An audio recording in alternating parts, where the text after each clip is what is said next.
तर काय नाव तुमचं? आज तुम्ही या ठिकाणी रानभाज्या खरेदी करताय, काय सांगाल सर? मी प्राध्यापक डॉक्टर राजन गोरे.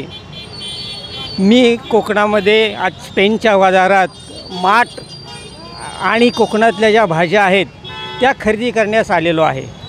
ही माठाची भाजी आहे आणि ह्या माठ दोन प्रकारचा असतो. एक हिरव्या रंगाचा असतो आणि एक लाल रंगाचा असतो.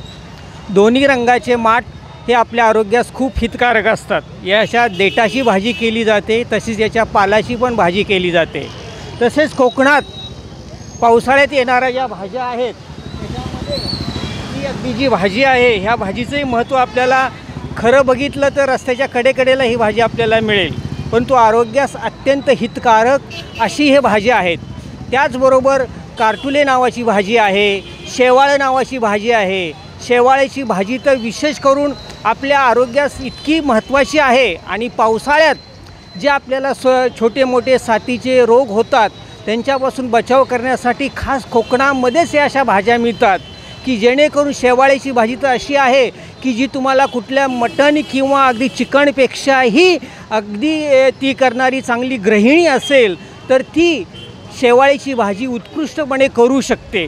तर अशा या भाज्या जे आदिवासी ठाकर लोक आहेत हे अत्यंत कष्टाने फार मेहनतीने या भाज्या जमा करतात आणि बाजारात विकण्यास आणतात.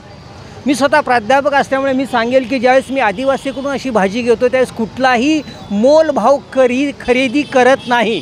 त्यांच्याशी उलट त्यांच्या कष्टाचं चीज म्हणून आपण त्यांनी सांगेल त्या भावात ती मी भाजी खरेदी करतो. कारण ही भाजी अगदी सीझनल भाजी आहे, ती पावसाळ्यातच आपल्याला मिळते आणि अशी भाजी आपल्याला आरोग्यास अत्यंत हितकारक आहे.